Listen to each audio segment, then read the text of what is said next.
नमस्ते। मैं हूँ डॉक्टर प्रियंका भांडगे और आप सभी का स्वागत है हमारे चैनल लीड फिजियो में।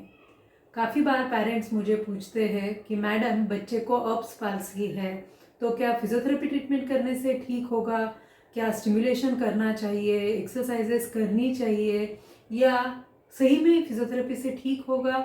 यही क्वेश्चन काफ़ी बार कुछ पेरेंट्स पूछते हैं क्योंकि उनको एक डाउट होता है कि शायद फिजियोथेरेपी से कैसे ठीक होगा या एक्सरसाइज करने से क्या हो सकता है क्या, या हमें सर्जरी के लिए जाना चाहिए, या हमें किसी और डॉक्टर ने तो बताया है कुछ मत कीजिए, हाथ मत लगाइए, बच्चे को थोड़े दिन के बाद हम देखेंगे, फिर आगे सोचेंगे। इस तरह से काफ़ी सारे सवाल पेरेंट्स को तो होते हैं, कन्फ्यूजन तो होता है, बट सही डायरेक्शन मिलता है लेते नहीं हैं, ट्रीटमेंट शुरू नहीं करते हैं और नतीजा फिर वही होता है जो आप सोच रहे हैं वही आपके बच्चे में आपको दिख के आता है, यानी कि कुछ इम्प्रूवमेंट नहीं है, कुछ ठीक नहीं हो रहा है।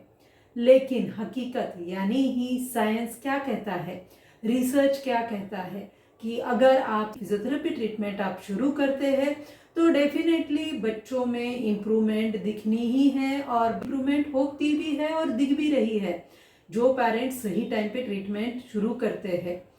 तो ये अब हम साइंटिफिक मेथड में, रिसर्च वे में भी देखते हैं। तो चलिए, आज का ये वीडियो खास करके मैंने ऐसे ही पेरेंट्स के लिए बनाया है जिनको एक आशा मिले और एक रिसर्च बैकअप भी मिले कि किस तरह से सही टाइम पे सही फिजियोथेरेपी एक्सरसाइजेस ट्रीटमेंट शुरू करने के वजह से आपकी मेडिकल रिपोर्ट भी आपको अलग इम्प्रूवमेंट दिखा सकती है। लेकिन उसके लिए ज़रूरी है सही ट्रीटमेंट शुरू करना।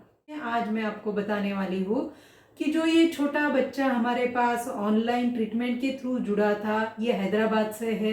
जब बच्चे को ये प्रॉब्लम हुई तो पेरेंट्स ने कांटेक्ट भी किया, पेरेंट ने ट्रीटमेंट शुरू भी की। तो अर्ली फेज ट्रीटमेंट जो है वो सही टाइम पे, जैसे ही बच्चे को अर्ब्स पाल्सी हुई है ये पता चल जाता है तो 0 डे से मान लीजिए लगभग कम से कम 1-2 हफ्ते में ही अगर आप अर्ली फेज शुरू करते हैं तो रिसर्च में भी ये देखा गया है कि जितना जल्दी फिजियोथेरेपी एक्सरसाइजेस बच्चे को शुरू की जाती है वही बच्चों की रिकवरी लगभग 1 साल में बहुत अच्छी होती है कंपेरेटिव जिन बच्चों की फिजियोथेरेपी ट्रीटमेंट अर्ली स्टेज में नहीं शुरू की है।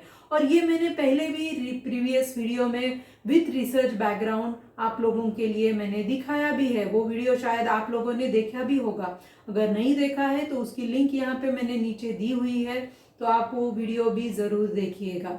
उसी तरह से इस बच्चे की भी ट्रीटमेंट शुरू हुई, अर्ली फेज एक्सरसाइजेस शुरू किया, फिर उसी के साथ बच्चे की मूवमेंट कम थी तो उसके लिए स्टिमुलेशन ट्रीटमेंट ये बेहद ज़रूरी है और स्टिमुलेशन ट्रीटमेंट भी उन्होंने शुरू की, ऑनलाइन प्रोग्राम लिया और घर पे रह के ही बच्चे को राइट साइंटिफिक मेथड में स्टिमुलेशन ट्रीटमेंट शुरू भी की।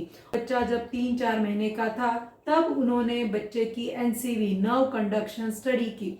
काफ़ी बार पेरेंट्स यहाँ पे ये भी मुझे पूछते हैं कि मैडम हम टेस्ट करें क्या। मैं काफ़ी बार पेरेंट्स को बताती हूँ कि पहले तो फिजिकल असेसमेंट, मतलब बच्चे की मूवमेंट कितनी है वो देखने के बाद पता चल जाता है कि इसको सही में कोई टेस्ट करना लगभग कितना ज़रूरी है। और काफ़ी बार ये भी ज़रूरी होता है कि सिर्फ टेस्ट करने से रिकवरी नहीं होगी। टेस्ट ये सिर्फ एक पैरामीटर है जो आपको गाइड करता है कि बच्चे की प्रॉब्लम कितने लेवल पे है। इससे सिर्फ डिसीजन नहीं बनता है कि हाँ प्रॉब्लम ज़्यादा है तो कुछ मत कीजिए। अगर यही केस इस बच्चे में जो मैं स्टोरी आपके साथ शेयर कर रही हूँ, यही अगर नतीजा निकाला गया होता कि प्रॉब्लम ज़्यादा है, कुछ भी उसमें कंडक्शन नहीं है, नर्व की स्थिति अच्छी नहीं है और पेरेंट्स ने कुछ बिना किए ट्रीटमेंट स्टॉप किया होता या मान लीजिए सर्जरी के लिए चले गए होते या कुछ ना करते हुए हाथ पे हाथ धरे बैठे यही सोचते बैठते कि क्या करे, कैसे करे, कैसा बच्चा ठीक होगा, तो शायद आज जो अलग रिपोर्ट बच्चे की मिली है ये नहीं मिलता था। और इसीलिए कोई भी टेस्ट जो होता है वो एक पैरामीटर है जो आपको बताता है कि एग्जैक्टली आपकी स्थिति इंटरनल सिस्टम की क्या है, कौन से लेवल पे है, लेकिन उसके अकॉर्डिंगली एक्शन सही होना ज़रूरी है। इसका मतलब ये नहीं है कि प्रॉब्लम ज़्यादा है तो आप सर्जरी के लिए जाइए। हर बार हर केस में हर बच्चे के लिए सर्जरी सॉल्यूशन नहीं है, ये पेरेंट्स को समझना ज़रूरी है। फिजियोथेरेपी एक्सरसाइजेस ये बाय डिफॉल्ट आपको करनी ही है। ऐसा नहीं है कि सर्जरी करेंगे तो बच्चा हाथ हिलाना शुरू कर देगा या सर्जरी के बाद कोई दूसरी ट्रीटमेंट की ज़रूरत नहीं होगी। फिजियोथेरेपी ये ऐसी ट्रीटमेंट है, आप सर्जरी करो या ना करो, या आप कोई अलग ट्रीटमेंट करने वाले हो या नहीं करने वाले हो, इस प्रॉब्लम का कंपलसरी ट्रीटमेंट अगर कोई है तो वो है फिजियोथेरेपी एक्सरसाइजेस। जहाँ पे मूवमेंट रिलेटेड प्रॉब्लम है, जहाँ पे मूवमेंट नहीं हो रही है, ऐसे हर एक प्रॉब्लम के लिए फिजियोथेरेपी ये actual first line of treatment होना चाहिए और होता है, और सही टाइम पे। इसीलिए मैं कहती हूँ अगर ट्रीटमेंट शुरू करते हैं तो पहला आपका ट्रीटमेंट ही होता है टाइम, क्योंकि टाइम पे ट्रीटमेंट शुरू करने की वजह से 1 साल के अंदर जो बच्चे होते हैं न्यूरोप्लास्टिसिटी, जैसे मैंने प्रीवियस वीडियो में भी एक्सप्लेन किया है कि जितना जल्दी हम ब्रेन को सही मूवमेंट सिखाएंगे उतना जल्दी ब्रेन बहुत फास्ट वे में अडेप्ट करता है, समझता है और सीखता है। आप इस रिपोर्ट में देख सकते हैं कि किस तरह से बच्चे में बिफोर और आफ्टर 2 बार जब टेस्ट की तो रिजल्ट कितना अद्भुत मिला है। तो यहाँ पे लेफ्ट मीडियन नर्व जो है, कंडक्शन पूरी तरह से एब्सेंट था, बिल्कुल भी कंडक्शन नहीं था, लेकिन जब फिजियोथेरेपी सही डायरेक्शन में early phase stimulation, late phase exercises ये रेगुलर चलता गया, अभी रिसेंट जो रिपोर्ट निकाला है उसमें कंडक्शन मीडियन नर्व का लेफ्ट साइड का जो है 5.68 मिला है, यानी कि पहले पूरी तरह से नर्व का कंडक्शन 0 था, लेकिन ट्रीटमेंट के बाद ये कंडक्शन बहुत सिग्निफिकेंट लेवल पे बढ़ा है। उसी तरह से लेफ्ट साइड की एक्सिलरी नर्व जिसका कंडक्शन पहले सिर्फ 0.04 था, अभी ट्रीटमेंट शुरू करने के बाद वही कंडक्शन 1.59 हुआ है। उसी तरह से लेफ्ट मस्कुलोस्कुटेनियस, ये सारे नर्व्स है हाथ में जो होते हैं अलग अलग, तो उसका भी कंडक्शन सिर्फ 0.01 था पहले की रिपोर्ट में। अभी के रिसेंट रिपोर्ट में यही कंडक्शन बढ़ के 0.63 हुआ है। लेफ्ट मीडियन सेंसरी नर्व का भी कंडक्शन 0.28 था, जो कि अभी बहुत ज्यादा बढ़ चुका है, 3.51 हुआ है। सेंसरी कंडक्शन इंप्रूव हुआ है।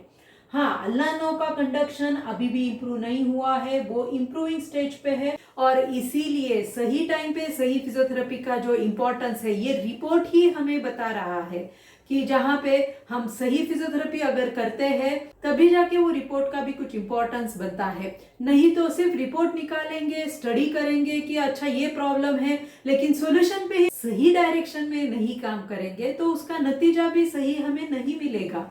जो सेकंड रिपोर्ट निकाला है वहां पे वो डॉक्टर ने भी क्या कहा है, improved compare to previous report, यानी कि ये होता है साइंटिफिक एविडेंस रिसर्च कि stimulation treatment, early phase exercises, late phase exercises किस तरह से बच्चे की रिकवरी प्रूव कर रहा है।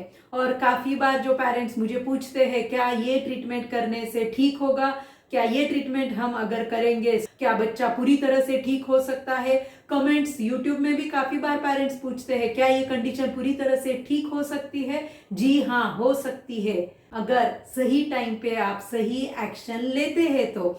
काफी बार पेरेंट्स एक्शन ही नहीं लेते हैं, बस ही बैठ जाते हैं, सोचते रहते हैं, परेशान होते हैं, उससे किसी भी चीज का हल नहीं निकलेगा। और इसीलिए मैं हमेशा बोलती हूँ कि पहले आप ट्रीटमेंट शुरू कीजिए। जब आप ट्रीटमेंट शुरू करेंगे तो डे बाय डे आपके बच्चे में आपको इम्प्रूवमेंट दिखना ही है, क्योंकि ये साइंस है। ऐसा नहीं है कि जैसे आप भी बच्चे को देखिए स्कूल में डालेंगे, बच्चा अगर फर्स्ट स्टैंडर्ड में जाएगा, फिर सेकंड, फिर थर्ड, इस तरह से उसका एजुकेशन लेवल आगे बढ़ेगा।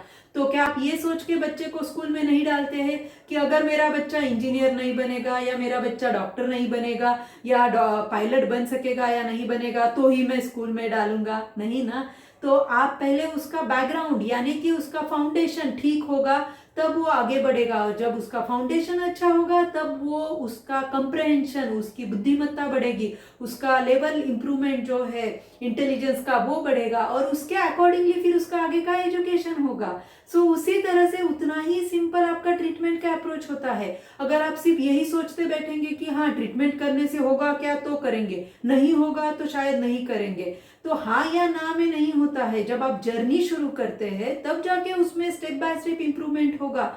और ये जर्नी साइंटिफिक है, ये जर्नी जो है रिसर्च बेस्ड है, और ये जर्नी एक साइंस है जो आपको इतने लोगों के ऊपर टेस्ट या इम्प्रूवमेंट या रिसर्च हो चुके हैं, इसीलिए तो जो है साइंस प्रूव होता है और ये प्रूफ है कि अगर सही मेथड में ट्रीटमेंट की जाएगी तो इम्प्रूवमेंट मिलेगी ही। और ऐसा नहीं है कि कुछ बच्चों में इम्प्रूवमेंट नहीं मिल रही है तो इसका मतलब हर किसी में इम्प्रूवमेंट नहीं मिलेगी।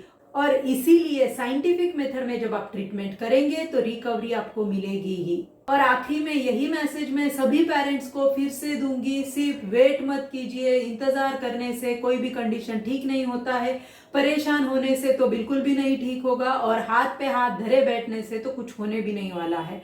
और अगर आपके बच्चे का भविष्य आपको बेहतर बनाना है, आपकी प्रॉब्लम जो है उसको अगर आपको सही डायरेक्शन में रिकवरी में देखना है तो उसके लिए आपको सही एक्शन लेना जरूरी है, सिर्फ बैठने से कुछ नहीं होगा।